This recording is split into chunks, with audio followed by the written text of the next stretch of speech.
Hi guys, welcome you all again to our current event series. ಇವತ್ತು ನಾವು Jal Jeevan mission ಬಗ್ಗೆ ತಿಳ್ಕೊಳ್ಳೋಣ. ಸೊ ಏನಿದು ಜಲ್ ಜೀವನ್ ಮಿಷನ್ ಅಂದರೆ ಏನು, ಇದರ ಆಬ್ಜೆಕ್ಟಿವ್ಸ್ ಏನು ಮತ್ತು ಯಾವ ಥರ ಇಂಪ್ಲಿಮೆಂಟ್ ಆಗುತ್ತೆ, ಇದೆಲ್ಲವನ್ನು ನಾವು ಇವತ್ತು ನಮ್ಮ ಎಕ್ಸಾಮ್ಗೆ ಸಂಬಂಧಪಟ್ಟ ಹಾಗೆ ತಿಳ್ಕೊಳ್ಳೋಣ. ಸೊ ಮೊದಲನೇದಾಗಿ ಜಲ್ ಜೀವನ್ ಮಿಷನ್ ಏನಿದೆ, ಇದು ಸ್ಟಾರ್ಟ್ ಆಗಿದ್ದು 2019ರಲ್ಲಿ. 2019ರಲ್ಲಿ ಈ ಜಲ್ ಜೀವನ್ ಮಿಷನ್ ಅಂತಕ್ಕಂಥ ಒಂದು ಸ್ಕೀಮನ್ನು ಗೌರ್ಮೆಂಟ್ ಆಫ್ ಇಂಡಿಯಾ ಈ ಒಂದು ಸ್ಕೀಮನ್ನು ಲಾಂಚ್ ಮಾಡಿತು 2019. ಸೊ ಇಂಥ ಡೇಟ್ ನೆನ್ಪಿಟ್ಕೊಳ್ಳಿ. ಅದಾದಮೇಲೆ it aims to provide 55 litres of water per person per day. So ಇದರ ಅರ್ಥ ಏನಪ್ಪ ಅಂದರೆ ಪ್ರತಿಯೊಬ್ಬ ಪರ್ಸನ್ನಿಗೂ ಸಹಿತ ಪ್ರತಿದಿನ ಅಂದರೆ every day he should get 55 litres of water for drinking. Drinking water ಮತ್ತು ಕನ್ಸಂಪ್ಷನ್. ಸೊ ಇದಕ್ಕೆ ಒಬ್ಬ ವ್ಯಕ್ತಿಗೆ 55 ಲೀಟರ್ಸ್ ಪ್ರತಿದಿನ, ಇದನ್ನು ನೆನಪಿಟ್ಕೊಳ್ಳಿ, ಪ್ರತಿದಿನ ಒಬ್ಬ ವ್ಯಕ್ತಿಗೆ 55 ಲೀಟರ್ಸ್ ಆಫ್ ವಾಟರ್ ಇರಬೇಕು, ಪ್ರತಿ ಫ್ಯಾಮಿಲಿ ಅಲ್ಲ. ಸೊ ಕೆಲವೊಂದು ಸರಿ ಎವ್ರಿ ಫ್ಯಾಮಿಲಿ ಈ ಥರ ನಮಗೆ ವರ್ಡ್ಸ್ನ ಕೊಟ್ಟು ಕನ್ಫ್ಯೂಸ್ ಮಾಡ್ತಾರೆ. It is not per family, it is per person per day. So 55 litres of water. And it aims to provide functional household tap connection by 2024. ಇದರ ಅರ್ಥ ನಾವು ಪ್ರತಿಯೊಂದು ಮನೆಗೆ, to every home there should be a functional tap. ಅಂದರೆ ನಲ್ಲಿ ಏನಿರುತ್ತೆ, ನಮ್ಮ ಮನೆಗೆ ಕೊಟ್ಟಿರ್ತಕ್ಕಂಥ ನಲ್ಲಿ ಏನಿದೆ, ಸೊ ಅದು ಕೆಲಸ ಮಾಡ್ತಿರಬೇಕು, ಸರಿಯಾಗಿರಬೇಕು, ಅದು ವ್ಯವಸ್ಥಿತವಾಗಿರಬೇಕು. ಸೊ ಅದಕ್ಕೋಸ್ಕರ ನಾವು ಫಂಕ್ಷನಲ್ ಹೌಸ್ ಹೋಲ್ಡ್ ಅಂತ ಹೇಳಿದ್ರೆ ಪ್ರತಿ ಮನೆಗೆ ಒಂದು ನಲ್ಲಿಯನ್ನು ಕೊಡಬೇಕು.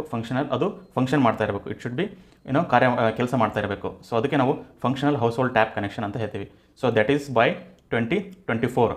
ಅಂದರೆ ಈಗ ಆಲ್ರೆಡಿ ನಾವು 2025 ಬೈ 2024 ಇದರ ಗುರಿ ಇದ್ದಿದ್ದು. ಆ್ಯಂಡ್ ಈ ಜಲ್ ಜೀವನ್ ಮಿಷನ್ ಏನಿದೆ, ಸೊ ಇದು ಜಲ್ ಶಕ್ತಿ ಮಿನಿಸ್ಟ್ರಿ ಅಂತ ಇದೆ ಸೆಂಟ್ರಲ್ಲಿ. ಮೊದಲು ವಾಟರ್ ಮಿನಿಸ್ಟ್ರಿ ಅಂತ ಇತ್ತು, ವಾಟರ್ ರಿಸೋರ್ಸಸ್ ಮಿನಿಸ್ಟ್ರಿ. ನಾವು it is called as Jal Shakti ministry. ಈ ಒಂದು ಮಿನಿಸ್ಟ್ರಿ ಅಡಿ ಈ ಜಲ್ ಜೀವನ್ ಮಿಷನ್ ಅಂತಕ್ಕಂಥದ್ದನ್ನು ಲಾಂಚ್ ಮಾಡಿರೋದು.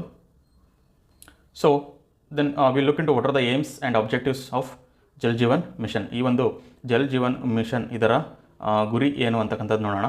It aims to ensure functionality of existing water supply. So ನಾನು ಹೇಳ್ದಂಗೆ, ಸೊ ಅಂದರೆ ಎಕ್ಸಿಸ್ಟಿಂಗ್ ವಾಟರ್ ಸಪ್ಲೈ, ಈಗ ಆಲ್ರೆಡಿ ಇರತಕ್ಕಂತಹ ನೀರಿನ ಸರಬರಾಜು ಅಥವಾ ನಲ್ಲಿ ವ್ಯವಸ್ಥೆಗಳೇನಿದಾವೆ, ಸೊ ಅದು ಫಂಕ್ಷನಾಲಿಟಿ ಇರಬೇಕು, ಸರಿಯಾಗಿ ಕೆಲಸ ಮಾಡ್ತಾ ಇರಬೇಕು. ಆ್ಯಂಡ್ ವಾಟರ್ ಕನೆಕ್ಷನ್ಸ್, ನೀರಿನ ವ್ಯವಸ್ಥೆ. ಆ್ಯಂಡ್ ವಾಟರ್ ಕ್ವಾಲಿಟಿ ಮಾನಿಟರಿಂಗ್, ನೀರಿನ ಕ್ವಾಲಿಟಿ ಏನಿದೆ ಸೊ ಅದನ್ನು ಸರಿಯಾಗಿ ನೋಡ್ತಕ್ಕಂಥದ್ದು. ಟೆಸ್ಟ್ ಮಾಡೋದು, ನೀರಿನಲ್ಲಿ ಯಾವ ಥರ ಇದೆ, ಸೊ ಒಳ್ಳೆಯ ಕ್ವಾಲಿಟಿ ಇದೆಯಾ ಇಲ್ವಾ, ಇರತಕ್ಕಂಥ ನ್ಯೂಟ್ರಿಷನ್ಸ್ ಇದಾವ ಅಥವಾ ಏನಾದರೂ ವೇಸ್ಟ್ ಅಂಥದ್ದು ಕಂಟ್ಯಾಮಿನೇಷನ್ ಇದೆಯಾ, ಸೊ ಇದನ್ನೆಲ್ಲ ಟೆಸ್ಟ್ ಮಾಡೋದು. ಆ್ಯಂಡ್ ಸಸ್ಟೈನಬಲ್ ಅಗ್ರಿಕಲ್ಚರ್, ಸೊ ಇದನ್ನು ನೆನ್ಪಿಟ್ಕೊಳ್ಳಿ. ಸೊ ಜಲ್ ಜೀವನ್ ಮಿಷನ್ ಕೇವಲ ನೀರು ಸರಬರಾಜು ಅಲ್ಲ, ಈವನ್ ಸಸ್ಟೈನಬಲ್ ಅಗ್ರಿಕಲ್ಚರ್ ಅಂದರೆ ನಾವು ಮಾಡ್ತಕ್ಕಂಥ ಕೃಷಿ ಏನಿದೆ ಅದು ಸುಸ್ಥಿರವಾಗಿರಬೇಕು, ಸಸ್ಟೈನಬಲ್ ಇರಬೇಕು. ನೀರನ್ನು ಸರಿಯಾಗಿ ಉಪಯೋಗಿಸ್ಕೊಳ್ಳೋದು, ಅತಿ ಹೆಚ್ಚು ನೀರನ್ನು ಯೂಸ್ ಮಾಡೋದು. ಸೊ ನಾವು ಹಳ್ಳಿಯಲ್ಲಿ ನೋಡ್ತೀವಿ, ನಾವು ನಮ್ಮ ಹೊಲಕ್ಕೆ ನೀರೇನು ಹಾಸ್ತೀವಲ್ಲ, ನೀರು ಹಾಸೋದು, ನಾವು ಅದನ್ನು ಏನು ಮಾಡ್ತೀವಿ ಅಂದರೆ ಡ್ರಿಪ್ ಇರಿಗೇಷನ್ ಯೂಸ್ ಮಾಡಲ್ಲ. ಸೊ ಇಲ್ಲಿ ಬೋರನ್ನು ಆನ್ ಮಾಡ್ತೀವಿ, ಸೊ ಬೋರನ್ನು ಆನ್ ಮಾಡಿ ನೀರನ್ನು ಹರಿಸ್ಬಿಡ್ತೀವಿ ಹಿಂಗೆ. ಸೊ ಇಲ್ಲಿ ನಾವು ಈ ಥರ ನೀರು ಹರಿಸಿದಾಗ ಏನಾಗುತ್ತೆ ಅಂದರೆ ಭಾಳಷ್ಟು ನೀರು ಓವರ್ಫ್ಲೋ ಆಗಿ ಹೊರಗಡೆ ಹೋಗ್ಬಿಡ್ತದೆ. ಸೊ ಈ ನಮ್ಮ ಅಗ್ರಿಕಲ್ಚರ್ ಲ್ಯಾಂಡು ಅಲ್ಲಿ ನಾವು ಅದೇನು ನೀರು ಬಿಡ್ತೀವಲ್ಲ ಅದು ಎಲ್ಲನೂ ಅಬ್ಸರ್ವ್ ಮಾಡ್ಕೊಳ್ಳಲ್ಲ. ಸೊ ಅಲ್ಲಿ ವೇಸ್ಟ್ ವಾಟರ್ ಭಾಳ ಆಗಿಬಿಡುತ್ತೆ. ಸೊ ಅದಕ್ಕೋಸ್ಕರ ಅಂಥ ಇರಿಗೇಷನನ್ನು, ಅಂಥ ನೀರು ಹಾಸೋದನ್ನು ಬಿಟ್ಟು ನಾವು ಅದನ್ನು ಸುಸ್ಥಿರವಾಗಿ ಹರಿಸ್ಬೇಕು. ಡ್ರಿಪ್ ಮಾಡೋದು, ಡ್ರಿಪ್ ವಾಟರ್ ಇರಿಗೇಷನ್ ಅಂತ ಹೇಳ್ತೀವಿ. ಸೊ ಇಂಥವುದನ್ನು ಅಳವಡಿಸ್ಕೊಳ್ಳೋದು. And it ensures the conjunctive use of conserved water. So ಅಂದರೆ ಕನ್ಸರ್ವ್ಡ್ ವಾಟರ್ ಏನಿದೆ, ಆಲ್ರೆಡಿ ನಾವು ಏನು ನೀರನ್ನು ಉಳಿಸ್ಕೊಂಡಿದ್ದೀವಿ, ಕನ್ಸರ್ವ್ಡ್ ವಾಟರ್, ರೈನ್ ವಾಟರಿಂದ ಕನ್ಸರ್ವ್ ಮಾಡ್ಕೊಂಡಿರೋದು. ಸೊ ಇಂತಹ ವಾಟರ್ಗಳನ್ನು ಕಂಜೆಕ್ಟಿವ್ ಅಂತ ಹೇಳಿದ್ರೆ ಸಂಯೋಜಿತವಾಗಿ ಅದನ್ನು ಉಪಯೋಗಿಸ್ಕೊಳ್ಳೋದು, ಸರಿಯಾಗಿ ಉಪಯೋಗಿಸ್ಕೊಳ್ಳೋದು, ಒಳ್ಳೆಯ ಪ್ಲ್ಯಾನಿಂಗನ್ನು ಮಾಡಿ ಉಪಯೋಗ ಮಾಡ್ಕೊಳ್ಳೋದು. And drinking water source augmentation ಅಂದರೆ ಕುಡಿಯಲಿಕ್ಕೆ ಏನು ನೀರು ಬೇಕು ಅದರ ಸೋರ್ಸ್. ಸೊ ನಮ್ಮ ಕುಡಿಯೋ ನೀರಿನ ಸೋರ್ಸ್ ಅಂತ ಹೇಳಿದರೆ, ಮೂಲ ಅಂತ ಹೇಳಿದರೆ ಅದು ನದಿಯಿಂದ ಅಥವಾ ರಿವರ್ಸ್ ಇಂದ ಆಗಿರ್ಬೋದು, ಅಥವಾ ಗ್ರೌಂಡ್ ವಾಟರ್, ಬೋರ್ವೆಲ್ಸ್ ಏನು ಹೇಳ್ತೀವಿ, ಗ್ರೌಂಡ್ ವಾಟರ್. ಸೊ ಇವುಗಳನ್ನು ಅಗ್ಮೆಂಟೇಷನ್ ಇಸ್ ನಥಿಂಗ್ ಬಟ್ ಈ ಒಂದು ಸೋರ್ಸ್ಗಳೇನಿದಾವೆ, ಸೊ ಇವುಗಳನ್ನು ಸರಿಯಾಗಿ ನೋಡ್ಕೊಳ್ತಕ್ಕಂಥದ್ದು. ಅದನ್ನು ಅಲ್ಲಿ ನೀರಿನ ಒಂದು ಅವೈಲಬಿಲಿಟಿ ಹೆಚ್ಚಾಗಿ ಇರಬೇಕು. ಸೊ ಆ ಥರ ನಾವು ನೋಡ್ಕೋಬೇಕು. And drinking water supply system, ಕುಡಿಯೋದಕ್ಕೆ ನೀರು ಸರಬರಾಜು ಮಾಡೋದು. And grey water treatment. So ಇದನ್ನು ನೆನ್ಪಿಟ್ಕೊಳ್ಳಿ, ಗ್ರೇ ವಾಟರ್ ಟ್ರೀಟ್ಮೆಂಟ್ ಅಂದರೆ ಆಲ್ರೆಡಿ ಯೂಸ್ ಮಾಡಿರ್ತಕ್ಕಂಥ ನೀರೇನಿದೆ, ಸೊ ಅದು ಮನೆಗೆ ಯೂಸ್ ಮಾಡಿರ್ತಕ್ಕಂಥದ್ದು, ನಮ್ಮ ಮನೆಯಲ್ಲಿ ನೀರನ್ನು ಯೂಸ್ ಮಾಡಿರ್ತಕ್ಕಂಥದ್ದು, ಅಥವಾ ಅಗ್ರಿಕಲ್ಚರ್ ಆಗಿರ್ಬೋದು, ಬೇರೆ ಬೇರೆ ಕೆಲಸಗಳಿಗೆ ನಾವು ಯೂಸ್ ಮಾಡಿರ್ತಕ್ಕಂಥ ನೀರೇನಿದೆ, ಸೊ ಅದನ್ನು ಶುದ್ಧೀಕರಿಸಬೇಕು. ಟ್ರೀಟ್ಮೆಂಟ್ ಅಂತ ಹೇಳಿದ್ರೆ ಅದರಲ್ಲಿ ಹೊಲಸನ್ನು ತೆಗೆದು ಮತ್ತೆ ಅದನ್ನು ಶುದ್ಧ ಮಾಡೋದು. ಆ್ಯಂಡ್ ಇಟ್ಸ್ ರೀಯೂಸ್, ಅದನ್ನು ಮತ್ತೆ ನಾವು ಮರುಬಳಕೆ ಮಾಡೋದು. And securing tap and sewer connections. Securing tap, so tap ಅಂತ ಹೇಳಿದ್ರೆ ನಲ್ಲಿ ಪ್ರತಿ ಮನೆಗೆ ನಲ್ಲಿ ಕನೆಕ್ಷನ್ ಇರಬೇಕು. ಆ್ಯಂಡ್ ಸಿವಿಯರ್ ಕನೆಕ್ಷನ್ಸ್ ಅಂತ ಹೇಳಿದ್ರೆ ನಮ್ಮ ಚರಂಡಿ ವ್ಯವಸ್ಥೆ ಅಥವಾ ಡ್ರೈನೇಜ್ ಸಿಸ್ಟಮು, ಸೊ ಅವುಗಳನ್ನು ಸಹಿತ ನಾವು ನೋಡ್ಕೋಬೇಕು ಈ ಒಂದು ಮಿಷನ್ ಅಡಿ. And rejuvenation of water bodies. So ನಾನು ಹೇಳ್ದಂಗೆ, so water bodies is nothing but lakes, ಕೆರೆಗಳಿರ್ತವೆ, ನದಿಗಳು, ರಿವರ್ಸು ಮತ್ತು ಪಾಂಡ್ಸ್, ಬಾವಿಗಳು. ಸೊ ಇವೆಲ್ಲವನ್ನು ನಾವು ಸರಿಯಾಗಿ ನೋಡ್ಕೋಬೇಕು, ರೆಜುವಿನೇಟ್. ಸೊ ಅಂದರೆ ಅವುಗಳನ್ನು ಮತ್ತೆ ನಾವು ಏನು ಮಾಡಬೇಕು ಅಂತ ಹೇಳಿದ್ರೆ, ಈ ಒಂದು ನೀರಿನ ವಾಟರ್ ಬಾಡೀಸ್ ಏನಿದಾವೆ ಅವುಗಳನ್ನು ಶುದ್ಧ ಮಾಡ್ತಕ್ಕಂಥದ್ದು. ಸೊ ಅವುಗಳನ್ನು ಲೇಕ್ಸ್ಗಳನ್ನು ಹೂಳೆತ್ತೋದು ಅಂತ ಹೇಳ್ತೀವಿ ನಾವು ಹಳ್ಳಿಯಾಗೆ, ಹೂಳೆತ್ತೋದು. ಸೊ ಈ ಥರ. ಆಮೇಲೆ ನದಿಗಳಿರ್ತವೆ, ನದಿಯ ವ್ಯವಸ್ಥೆ ಸರಿಯಾಗಿರಬೇಕು. ಸೊ ಇವುಗಳನ್ನು ನೋಡ್ಕೊಳ್ಳೋದು ನಮ್ಮ rejuvenation of water bodies. And it's create circular water economy. Circular water economy ಅಂತ ಹೇಳಿದ್ರೆ ನಾವೇನು ಒಂದು ನೀರನ್ನು ಯೂಸ್ ಮಾಡ್ತೀವಿ ನಮ್ಮ ದಿನ ಬಳಕೆಗೆ ಆಗಿರ್ಬೋದು. ಸೊ ಈ ಯೂಸ್ ಮಾಡಿರ್ತಕ್ಕಂಥ ನೀರನ್ನು ಮತ್ತೆ ನಾವು ಶುದ್ಧ ಮಾಡಬೇಕು, ಶುದ್ಧ ಮಾಡಿ ಮತ್ತೆ ಅದನ್ನು ರೀಯೂಸ್ ಮಾಡಬೇಕು, ಮರುಬಳಕೆ ಮಾಡೋದು. ಸೊ ಇದನ್ನು ಸರ್ಕ್ಯುಲರ್ ವಾಟರ್ ಎಕನಾಮಿ ಅಂತ ಹೇಳ್ತೀವಿ. ಸೊ ಅದನ್ನು ನೆನ್ಪಿಟ್ಕೊಳ್ಳಿ.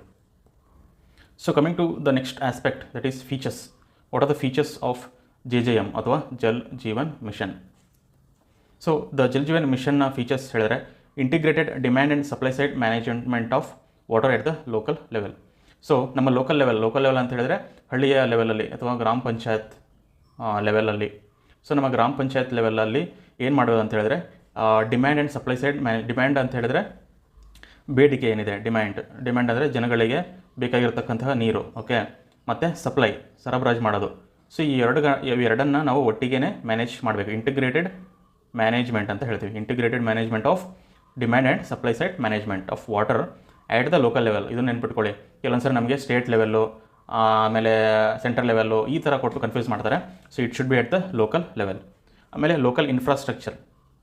ನಮ್ಮ ಲೋಕಲ್ ಲೆವೆಲಲ್ಲಿ ಒಂದಿಷ್ಟು ಇನ್ಫ್ರಾಸ್ಟ್ರಕ್ಚರ್ನ ತರೋದು, ನಮ್ಮ ನೀರಿಗೆ ಸಂಬಂಧಪಟ್ಟ ಹಾಗೆ, ನೀರಿನ ಸರಬರಾಜಿಗೆ ಸಂಬಂಧಪಟ್ಟ ಹಾಗೆ, ರೇನ್ ವಾಟರ್ ಹಾರ್ವೆಸ್ಟಿಂಗ್ ಅಂದರೆ ಮಳೆ ನೀರಿನ ಕೊಯ್ಲು, ಗ್ರೌಂಡ್ ವಾಟರ್ ರೀಚಾರ್ಜ್ ಅಂದರೆ ನಾವು ಬೋರ್ವೆಲ್ ಅಥವಾ ಗ್ರೌಂಡ್ ವಾಟರ್ನ ಏನು ಯೂಸ್ ಮಾಡ್ತೀವಲ್ಲ ಅದನ್ನು ಮತ್ತೆ ರೀಚಾರ್ಜ್ ಮಾಡೋದು. ರೀಚಾರ್ಜ್ ಯಾವ ಥರ ಮಾಡ್ಬೋದು? ಅದು ಬೈ ಪ್ಲ್ಯಾಂಟೇಷನ್, ಅತಿ ಹೆಚ್ಚು ಮರಗಳನ್ನು ಬೆಳೆಸೋದಾಗಿರ್ಬೋದು. ಮತ್ತು ಕೆಲವೊಂದು ಸರಿ ಏನು ಮಾಡ್ತೀವಿ ಅಂದರೆ ಆರ್ಟಿಫಿಷಿಯಲಿ ರೀಚಾರ್ಜ್ ಮಾಡ್ತೀವಿ ಗ್ರೌಂಡ್ ಲೆವೆಲಲ್ಲಿ. ಸಪೋಸ್ ಒಂದು ಬೋರ್ವೆಲ್ ಇದೆ ಅಂದ್ಕೊಳ್ಳಿ, ಆ ಬೋರ್ವೆಲ್ ಪಕ್ಕದಲ್ಲಿ ಒಂದು ಗುಂಡಿಯನ್ನು ತೋಡಿ ಅಲ್ಲಿ ನಾವು ಮಳೆ ನೀರನ್ನು ಕೊಯ್ಲನ್ನು ಏನು ಮಾಡ್ತೀವಿ ಅದನ್ನು ಹರಿಸೋದು. ಸೊ ಅದರಿಂದ ಒಂದು ಸಹಿತ ಗ್ರೌಂಡ್ ವಾಟರ್ ರೀಚಾರ್ಜ್ ಆಗುತ್ತೆ. And you can management of household waste water. ನಾನು ಹೇಳಿದ್ನಲ್ಲ ಸರ್ಕ್ಯುಲರ್ ವಾಟರ್ ಎಕನಮಿ ಅಂತ. ಮನೆಯಲ್ಲಿ ಏನು ವೇಸ್ಟ್ ವಾಟರ್ ಇದೆ ಅದನ್ನು ಮತ್ತೆ ರೀಯೂಸ್ ಮಾಡ್ಕೊಳ್ತಕ್ಕಂಥದ್ದು. And it will have community approach to water. ಇದು ನೆನ್ಪಿಟ್ಕೊಳ್ಳಿ, ಕಮ್ಯುನಿಟಿ ಅಪ್ರೋಚ್ ಅಂತ ಹೇಳಿದರೆ ನಮ್ಮ ಹಳ್ಳಿಯಲ್ಲಿ ಇರ್ತಕ್ಕಂಥ ಜನಗಳು ಏನಿದ್ದಾರೆ, ಸೊ ಆ ಜನಗಳೇ ಈ ಒಂದು ಜಲ್ ಜೀವನ್ ಮಿಷನ್ನಲ್ಲಿ ಪಾರ್ಟಿಸಿಪೇಟ್ ಮಾಡ್ತಾರೆ. ಕಮ್ಯುನಿಟಿ ಅಪ್ರೋಚ್, ಜನಗಳೇ ಸ್ವತಃ ಈ ಒಂದು ಸಿಸ್ಟಮ್ ಅಥವಾ ಈ JJM ಏನಿದೆ ಸೊ ಇದರಲ್ಲಿ ಭಾಗವಹಿಸ್ತಾರೆ. For to water and includes extensive information. ಮತ್ತು ನಮ್ಮ ಜನಗಳಿಗೆ ಅತಿ ಹೆಚ್ಚು ಇನ್ಫಾರ್ಮೇಷನ್ ಕೊಡ್ತಕ್ಕಂಥದ್ದು. ಸೊ ನೀರಿನ ವ್ಯವಸ್ಥೆಯ ಬಗ್ಗೆ ಅವರಿಗೆ ಇನ್ಫಾರ್ಮೇಷನು ಮತ್ತು ಎಜುಕೇಷನ್ ತರೋದು, ಶಿಕ್ಷಣ, ಆ್ಯಂಡ್ ಈವನ್ ದ ಕಮ್ಯುನಿಕೇಷನ್, ಅವರಿಗೆ ಪ್ರತಿಯೊಂದು ಮಾಹಿತಿಯನ್ನು ಕಮ್ಯುನಿಕೇಟ್ ಮಾಡೋದು.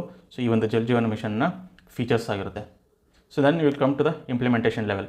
So how the Jal Jeevan mission is being implemented at the local level ಅನ್ನೋದು ನೋಡೋಣ.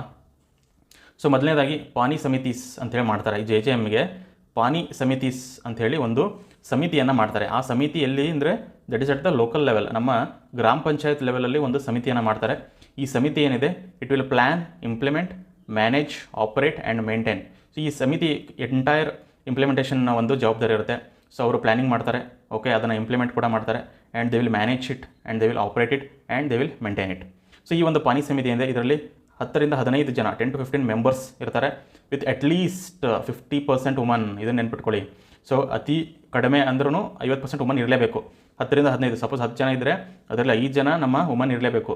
And other members from self help groups, ಸ್ವಸಹಾಯ ಸಂಘ ಏನು ಹೇಳ್ತೀವಲ್ಲ ಅಂಥವರು ಇರ್ಬೋದು. And accredited social and health workers, ನಾವೇನು ಆಶಾ ವರ್ಕರ್ಸ್ ಅಂತ ಹೇಳ್ತೀವಲ್ಲ, ಸೊ ಆಶಾ ವರ್ಕರ್ಸು ಮತ್ತು ಅಂಗನವಾಡಿ ಟೀಚರ್ಸು, ಸೊ ಇವ್ರನ್ನೆಲ್ಲ ಸೇರಿಕೊಂಡು ಇನ್ನು ಉಳಿದಿರೋ 50% women. So 50% is for the ವುಮನ್ಗೆ ಸಪ್ರೇಟ್, ಹೆಣ್ಮಕ್ಳಿಗೆ. ಇನ್ನು ಉಳಿದಿರೋ 50% ಈಸ್ ಫಾರ್ ಅದರ್ಸ್ ಹೇಳಿದ್ರೆ self help groups members, okay, ಆಮೇಲೆ ಆಶಾ ವರ್ಕರ್ಸ್ ಮತ್ತು ಅಂಗನವಾಡಿ ಟೀಚರ್ಸ್. ಸೊ ಇವರು ಎಲ್ರಿಗೂ ಸೇರಿಕೊಂಡು ಅನದರ್ 50% ಇರ್ತಾರೆ. So these committees will prepare a one time village action plan. Okay, ಈ ಸಮಿತಿ ಏನಿದೆ ಪಾನಿ ಸಮಿತಿ, ಇವರು one time village action plan, ವಿಲೇಜಲ್ಲಿ ಒಂದು ಯೋಜನೆಯನ್ನು ಹಾಕ್ಕೊತಾರೆ. ಯಾವ ಥರ ಜಲ್ ಜೀವನ್ ಮಿಷನ್ನ ನಾವು ಮಾಡಬೇಕು, ಯಾವ ಥರ ಇಂಪ್ಲಿಮೆಂಟ್ ಮಾಡಬೇಕು ಎಲ್ಲವನ್ನು ಇವರು ಒಂದು ಪ್ಲ್ಯಾನ್ ಮಾಡ್ತಾರೆ. And they will merge all available village resources. Okay, ನಮ್ಮ ಹಳ್ಳಿರ್ತಕ್ಕಂತಹ ರಿಸೋರ್ಸ್ ಏನು ಸಿಗ್ತವೆ ನಮ್ಮ ಜಲ್ ಜೀವನ್ ಮಿಷನ್ನ ಇಂಪ್ಲಿಮೆಂಟ್ ಮಾಡೋದಕ್ಕೆ, ಸೊ ಅವುಗಳನ್ನೆಲ್ಲ ನಾವು ಒಂದು ಮರ್ಜ್ ಮಾಡ್ಕೊಳ್ಳೋದು. And this plan is approved in Gram Sabha. ನಿಮಗೆಲ್ಲ ಗೊತ್ತಿದೆ, ಹಳ್ಳಿಯವರು ಇದ್ದಾಗ ನಿಮಗೆ ಗ್ರಾಮ ಸಭಾ ಅನ್ನೋದು ಗೊತ್ತಿರುತ್ತೆ. ಇಲ್ಲಿ ಗ್ರಾಮ ಸಭಾ ಅಂತ ಹೇಳಿದ್ರೆ ಒಂದು ಹಳ್ಳಿಯಲ್ಲಿ ಸೊ ಯಾರೆಲ್ಲ ವೋಟರ್ಸ್ ಇರ್ತಾರೆ, ವೋಟರ್ಸ್ ಅಂದರೆ above 18 years and above. So ಅವರು ಆ ಒಂದು ಹಳ್ಳಿಯ ಒಂದು ಗ್ರಾಮ ಪಂಚಾಯತ್ ಲೆವೆಲಲ್ಲಿ ವೋಟರ್ಸ್ ಲಿಸ್ಟಲ್ಲಿದ್ದರೆ ಸೊ ಅವರನ್ನು ನಾವು ಒಂದು ಗ್ರಾಮ ಸಭೆ ಅಂತ ಹೇಳ್ತೀವಿ. ಸೊ ಅವರೆಲ್ಲರೂ ಒಂದು ಸಭೆಯಾಗಿ ಕೂಡ್ತಾರೆ. ಸೊ ಆ ಗ್ರಾಮ ಸಭೆಯಲ್ಲಿ ಇದರ ತೀರ್ಮಾನಗಳಾಗ್ತವೆ. ಓಕೆ, ನಾವು ಫಂಡಿಂಗ್ ಅಂದರೆ ಹಣದ ವ್ಯವಸ್ಥೆ. ಸೆಂಟರ್ ಮತ್ತು ಸ್ಟೇಟ್ಸ್ ಏನಿದೆ, ಸೊ 90:10. ಸೊ 90 ಈ ಜಲ್ ಜೀವನ್ ಮಿಷನ್ಗೆ ಬೇಕಾದಂಥ 90% ಹಣ ಸೆಂಟರಿಂದ ಬರುತ್ತೆ. ಇನ್ನು ಉಳಿದಿರ್ತಕ್ಕಂಥ 10% ಸ್ಟೇಟ್ಸ್, ರಾಜ್ಯಗಳು ಹಾಕ್ಕೊಳ್ತವೆ. This is for Himalayan and north eastern states. So ಇದನ್ನು ನೆನ್ಪಿಟ್ಕೊಳ್ಳಿ. ಯೂಶ್ವಲಿ ಸೆಂಟ್ರಲ್ ಗೌರ್ಮೆಂಟ್ ಸ್ಕೀಮು ಈ ಥರ ಇರ್ತವೆ. ಸ್ಪೆಷಲ್ಲು ಹಿಮಾಲಯನ್ ಮತ್ತು ನಾರ್ತ್ ಈಸ್ಟರ್ನ್ ಸ್ಟೇಟ್ಸ್ಗೆ ಈ ಥರ ಸ್ಪೆಷಲಾಗಿ 90% ಸೆಂಟರ್ ಕೊಡುತ್ತೆ. ಇನ್ನು ಉಳಿದಿರ್ತಕ್ಕಂಥ 10% ಸ್ಟೇಟ್ಸು. ಸೊ ಯಾಕಂತ ಹೇಳಿದ್ರೆ ಹಿಮಾಲಯನ್ ಸ್ಟೇಟ್ಸಲ್ಲಿ ಸೊ ಅತಿ ಹೆಚ್ಚು ಎಕನಾಮಿಕ್ ಆ್ಯಕ್ಟಿವಿಟೀಸ್ ಇರೋಲ್ಲ, ರಿಸೋರ್ಸಸ್ ಇರೋದಿಲ್ಲ. ಸೊ ಅಲ್ಲಿ ಅವರಿಗೆ ರಾಜ್ಯಗಳಿಗೆ ಟ್ಯಾಕ್ಸೇಷನ್ ಇನ್ಕಮೇ ಕಡಿಮೆ ಇರುತ್ತೆ. ಸೊ ಅದಕ್ಕೋಸ್ಕರ 90:10 ಫಂಡಿಂಗ್ ಇರುತ್ತೆ. ಇನ್ನು ಉಳಿದಿರ್ತಕ್ಕಂಥ ರಾಜ್ಯಗಳಿಗೆ 50:50 ಅಂದರೆ ಕೇಂದ್ರದಿಂದ 50%, ಸ್ಟೇಟ್ಸ್ 50% ಹಾಕೋಬೇಕು funding. And 100% for union territories. ಕೇಂದ್ರಾಡಳಿತ ಪ್ರದೇಶಗಳೇನಿರ್ತವೆ ಅಲ್ಲಿ 100% funding it will be from the centre. ಈ ಒಂದು ಫಂಡಿಂಗ್ ಮೆಕ್ಯಾನಿಸಮ್ ನೆನ್ಪಿಟ್ಕೊಳ್ಳಿ. ಸೊ ಇದು ಕೆಲವೊಂದು ಸರಿ ಇಲ್ಲಿದೆ ಅಲ್ಲ ಹಿಮಾಲಯನ್ ಸ್ಟೇಟ್ಸು. ಸೊ ಕೆಲವೊಂದು ಸರಿ ಏನಾಗುತ್ತೆ 90:20 ಸೊ ಈ ಥರ ಇರುತ್ತೆ ಯೂಶ್ವಲಿ. ಆ್ಯಂಡ್ ಇಲ್ಲಿ ಬೇರೆ ಸ್ಟೇಟ್ಸ್ಗಳಿಗೆ ಯೂಶ್ವಲಿ 60:40 ಅಥವಾ 50:50 ಅಥವಾ ಕೆಲವೊಂದು ಸರಿ 100% ಫಂಡಿಂಗ್ ಫ್ರಮ್ ದ ಸೆಂಟರ್ ಇರುತ್ತೆ ಸ್ಕೀಮ್. ಅದು ವೇರಿಯೇಷನ್ ಆಗುತ್ತೆ. ಬಟ್ ಯೂಶ್ವಲಿ ಕೇಂದ್ರಾಡಳಿತ ಪ್ರದೇಶಗಳಿಗೆ 100% ಫ್ರಮ್ ದ ಸೆಂಟರೇ ಇರುತ್ತೆ ಯಾವಾಗಲೂ. ಆ ಫಂಡಿಂಗ್ ಒಂದು ನೆನ್ಪಿಟ್ಕೊಳ್ಳಿ. ಸೊ ಇದಿಷ್ಟು ಜಲ್ ಜೀವನ್ ಮಿಷನ್ ಬಗ್ಗೆ ಇದ್ದಂಥ ಮಾಹಿತಿ. ಸೊ ಎಲ್ರಿಗೂ ಧನ್ಯವಾದ.